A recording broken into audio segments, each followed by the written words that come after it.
जय हिंद दोस्तों। दोस्तों इस वीडियो में हम समझेंगे कैग के बारे में। इनसे जो भी क्वेश्चन बनते हैं उनको हम लोग सॉल्व करने की कोशिश करेंगे या समझने की कोशिश करेंगे, जिससे कि हम लोग इनको सही से सॉल्व कर सकें। ठीक है दोस्तों। और पिछली वीडियो में हम लोगों ने क्या पढ़ा था? तो हम लोगों ने दोस्तों पढ़ा था राज्यपाल जी के बारे में। ठीक है, कि राज्यपाल का कार्यकाल क्या होता है, कार्य एवं शक्तियों का के बारे में, इनके बारे में पढ़ा था, पद के बारे में। और इनसे संबंधित, राज्यपाल से संबंधित सभी हम लोग जो भी क्वेश्चन बन सकते थे हम लोगों ने उनको सॉल्व करने की कोशिश की थी। ठीक है, इस वीडियो में दोस्तों हम लोग पढ़ेंगे कैग के बारे में। कैग के बारे में यानी कि कंट्रोलर ऑडिटर ऑफ जर्नल इनका फुल नेम है। और इसको दोस्तों हिंदी में कहते हैं नियंत्रक महालेखा परीक्षक। देखिए दोस्तों आप लोग इधर, CAG full name controller editor of journal. ठीक है, और हिंदी में कहते हैं इसको नियंत्रक एवं महालेखा परीक्षक। दोस्तों ये जो पोस्ट है ना, ये बहुत ही इम्पोर्टेंट है। भीमराव अंबेडकर ने से संवैधानिक पोस्टों में सबसे बड़ी पोस्ट से कहा है। ठीक है दोस्तों, तो देखिए इसमें दोस्तों हम लोग आर्टिकल 148 से 151 तक इसमें इनका अध्ययन करते हैं और हम लोग ये भी करेंगे। ठीक है, तो 148 से 151 तक पढ़ेंगे। तो आइए हम लोग पढ़ना शुरू करते हैं, टाइम वेस्ट नहीं करेंगे। ठीक है, तो देखिए दोस्तों 148 में क्या कहा गया है। शुरुआत के आर्टिकल 148 में क्या कहा गया है, तो आप लोग जानते हैं कि शुरुआत में उनके पद का ही वर्णन किया जाता है। या कोई भी कॉन्स्टिट्यूशनल मान लीजिए कि पोस्ट है, पद है, तो सबसे पहले शुरुआत में उनके पद का ही वर्णन किया जाता है। ठीक है, तो इसमें भी ऐसे ही कि 148 में कैग के पद का वर्णन किया गया है। ठीक है, इनके पद के बारे, इनके पोस्ट के बारे में दोस्तों बताया गया है। ठीक है, अब हम लोग बात कर लेते हैं 149 आर्टिकल 149। ये काफ़ी इंपॉर्टेंट है, इसे में आप लोग समझेंगे कैग है क्या। ठीक है दोस्तों, कैग हम आपको ये बता दें कि कैग दोस्तों जो राज्य और केंद्र का जितना भी पैसा है, जितना भी लेन देन है, वित्तीय लेन देन, उसका पूरा लेखा जोखा कौन करता है दोस्तों? तो ये कैग करते हैं, महालेखा नियंत्रक परीक्षक करते हैं। ठीक है, आइए इनके हम लोग कार्यों को देखते हैं। 149 में, आर्टिकल 149 में दोस्तों इनके कार्यों का हम लोग वर्णन करते हैं, कार्यों एवं शक्तियों का। तो देखिए दोस्तों नंबर 1, दोस्तों इसमें नंबर 1 में ये बताया गया है कि लेखा परीक्षण केंद्र एवं राज्य दोनों का हेड होगा। यानी कि लेखा परीक्षक जो है ना, कैग, वो एक होगा और वो राज्य और सभी नहीं, मतलब ये वो केंद्र और सभी राज्यों का वो ही हेड होगा। यानी कि वह केंद्र और राज्य दोनों को वही देखेगा। ठीक है, आप लोग अब ये मन में इससे पहले आया होगा विचार कि कैग शायद एक स्टेट के लिए होता होगा और एक सेंट्रल के लिए होता होगा, मगर दोस्तों ऐसा नहीं है। जो कैग है इनकी सिर्फ एक ही पोस्ट होती है और वो सेंट्रल और स्टेट दोनों लेवल पर काम करते हैं और अपने अपने रिपोर्ट को वो गवर्नर यानी कि राज्यपाल और प्रेसिडेंट को वो देते रहते हैं। ठीक है, रिपोर्टिंग करते हैं यानी कि। आइए देखते हैं, लेखा परीक्षण दोस्तों केंद्र एवं राज्य दोनों का मुखिया होता है। समझ रहे हैं, ये आप लोग समझ गए। अब दोस्तों इसमें हम लोग समझते हैं सार्वजनिक धन।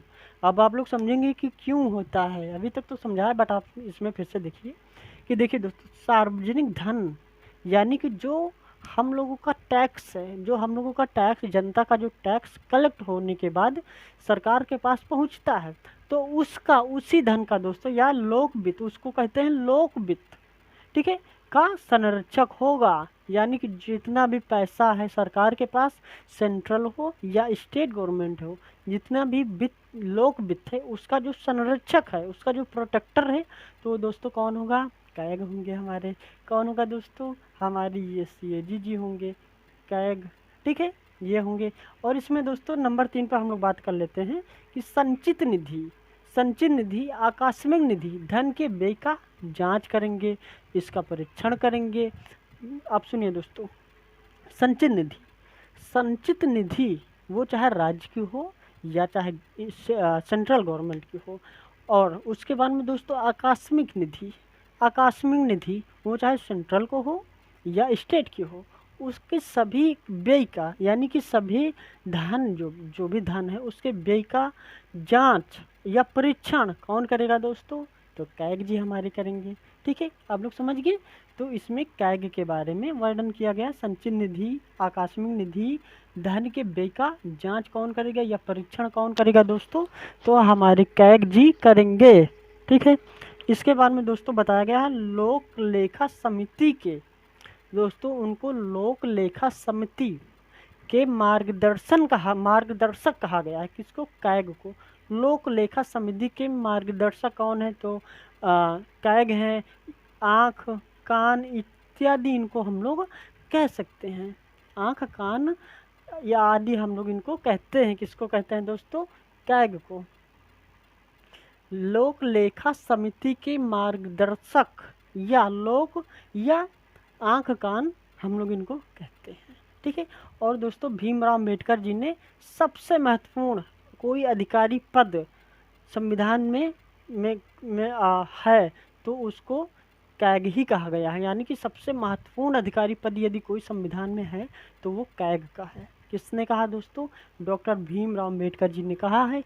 यह बात कई बार एग्जामों में दोस्तों BR अम्बेडकर का कहा गया है दोस्तों।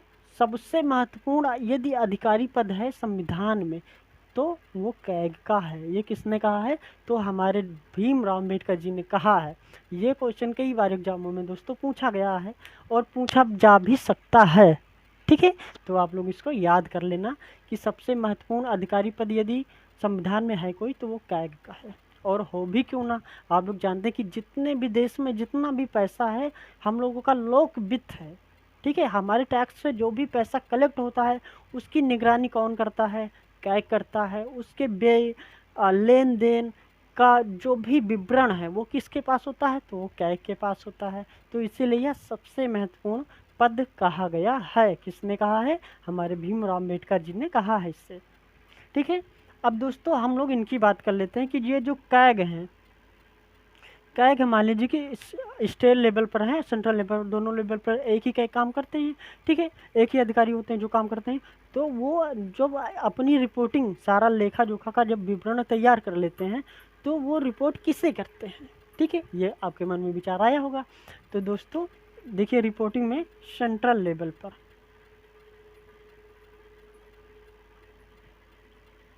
सेंट्रल लेवल पर और स्टेट लेवल पर, स्टेट लेवल पर देखिए दोस्तों सेंट्रल लेवल पर यदि सेंट्रल लेवल पर विवरण पूरा तैयार हुआ है लेखा जोखा का तो वो उसकी रिपोर्ट किसे करेंगे दोस्तों? प्रेसिडेंट जी को करेंगे।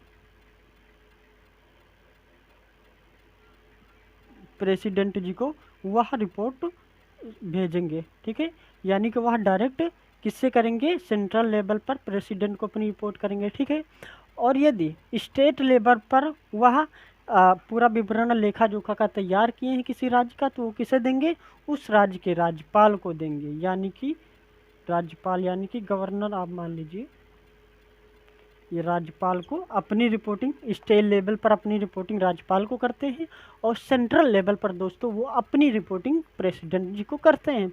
अब देखिए प्रेसिडेंट और राज्यपाल जी जनता के बीच में इसको कैसे रखते हैं। ठीक है। और इनका काम होता है, प्रेसिडेंट और राज्यपाल का काम, कि ये उस लेखा जोखा के विवरण को पूरे देश के सामने लेकर आएँ, जनता के सामने लेकर आएँ। उनको बताएं कि आपका पैसा ये कहाँ कहाँ और कितना कितना खर्च किया गया है, इसका आय व्यय कहाँ हुआ है।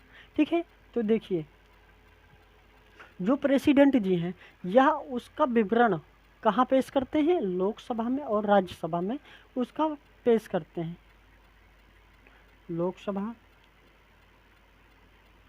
और राज्यसभा में उस लेन देन का जो विवरण है, जो पूरा खर्चा है उसका जो विवरण है दोस्तों, उसकी जो रिपोर्ट है वो लोकसभा और राज्यसभा में पेश करेंगे। ठीक है। इसके द्वारा वह पूरी जनता को बताएंगे। लोकसभा और राज्यसभा में पेश करने से ही पता हो जाता है और उस पर फिर डिबेट होगी लंबी चौड़ी। आप लोग जानते ही हैं कि ये हमारे जो लोकसभा और राज्यसभा का काम ही क्या होता है, वो अपोजिट वाले आके लड़ना झगड़ना। आप लोग इस समय देख ही रहे हैं कि जो हम लोगों का संसद सत्र चल रहा है तो कितना बवाल मचा हुआ है। कभी संसद सत्र तो चलता ही नहीं है, बाकी जो मुद्दे हैं जिन पे कभी डिबेट होनी चाहिए वो तो होती ही नहीं है। बस सांसद लोग आते हैं बाहर ही धरना प्रदर्शन अपना शुरू कर देते हैं, जैसे कि लड़ने आए हैं, लड़ने के लिए उनको सांसद बनाया गया हो या राज्यसभा सदस्य या लोकसभा सदस्य हम लोगों ने बनाया है।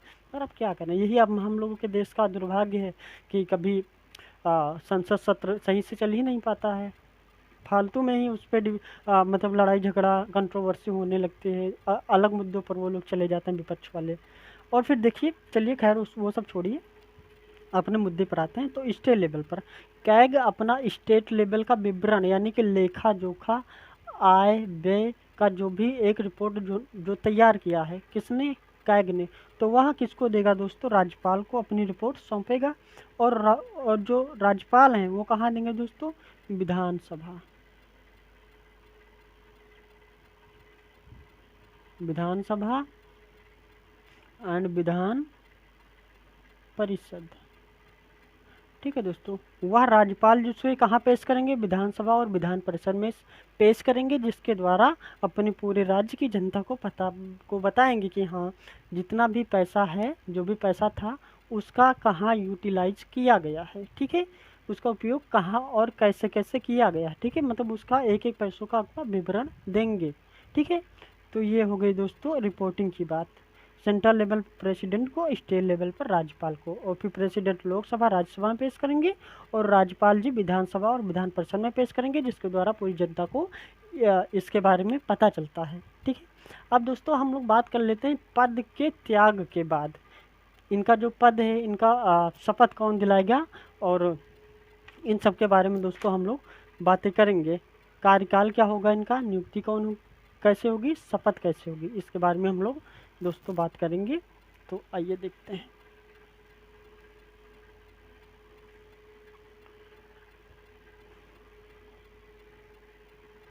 देखिए दोस्तों, कार्यकाल पहले हम लोग देख लेते हैं। कार्यकाल जो दोस्तों कैग का कार्यकाल वो कितने कितने ईयर का होता है? तो दोस्तों वो होता है 5 साल का। वो दोस्तों कितने साल का होता है? गलत है, सॉरी दोस्तों, वो होता है 6 वर्षों का। कैग का जो दोस्तों कार्यकाल होता है वो 6 वर्षों का होता है, और या 65 वर्ष की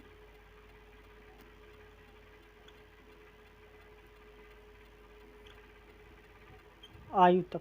देखिए, 6 वर्षों का इनका कार्यकाल होता है, और यदि 65 वर्ष से वो अधिक हो गए हैं, उनकी आयु यदि 65 वर्ष से अधिक हो गई है, तो उनको 6 वर्ष यदि पूरे हुए हैं या नहीं हुए हैं, उनको पहले ही रिटायरमेंट दे दिया जाएगा। ठीक है, तो 65 वर्ष की आयु तक ही ये अपनी सेवा दे सकते हैं। और उसके बाद में दोस्तों बताया गया है कि त्याग पत्र देने के बाद, और त्याग पत्र किसे देंगे? त्याग पत्र की बात कर लेते हैं दोस्तों हैं, तो त्याग पत्र किसे देंगे? और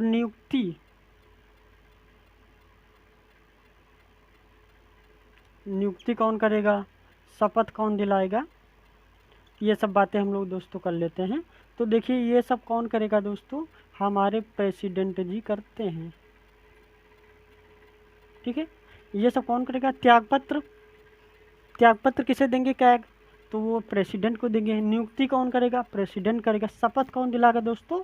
तो वो भी प्रेसिडेंट जी ही इनको शपथ दिलाते हैं। और इसके बारे में दोस्तों हम लोग बात कर लेते हैं कि त्यागपत्र या रिटायरमेंट हो जाने के बाद, त्यागपत्र या रिटायरमेंट हो जाने के बाद कैग का जो अधिकारी मतलब महालेखा नियंत्रक के पद से रिटायरमेंट हुआ है, उसको फिर अपनी लाइफ में कभी भी देश में कोई भी पॉलिटिकल पद नहीं दिया जाता है। ठीक है, उसको कभी भी कोई भी पॉलिटिकल पद नहीं दिया जाता। किसी कैग के अधिकारी जो रिटायरमेंट हो चुके हैं अपने पोस्ट से। समझ गए आप लोग? अब हम लोग बात कर लेते हैं दोस्तों एएम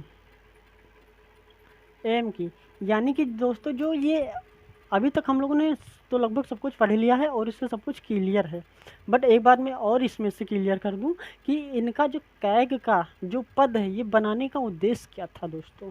ठीक है, तो दोस्तों इनका उद्देश्य था लोकतंत्र को मजबूती प्रदान करना। कैसे? अपने निष्पक्ष जांचों से। अगर कैग का पोस्ट ना होता तो जो भी लेन देन होता उसमें सरकार ने अपना अपना घोटाला कर जाती, और उस घोटाले का कभी भी पर्दाफाश नहीं हो पाता, या वो कभी भी जनता के सामने नहीं आ पाता। क्यों? क्योंकि उन्हीं के नेता लोग करते और आपस में उसको फिर दिखा देते कि यहाँ इतना लगा, वहाँ उतना लगा। मगर निष्पक्ष जांच के लिए आय व्यय जो भी लोकवित्त है, इसके निष्पक्ष जांच के लिए दोस्तों कैग का गठन किया गया, और इसीलिए इसका एम है कि इससे लोकतंत्र को ये मजबूती प्रदान करता है। तो क्या है दोस्तों एम, लोकतंत्र को, उद्देश्य लोकतंत्र को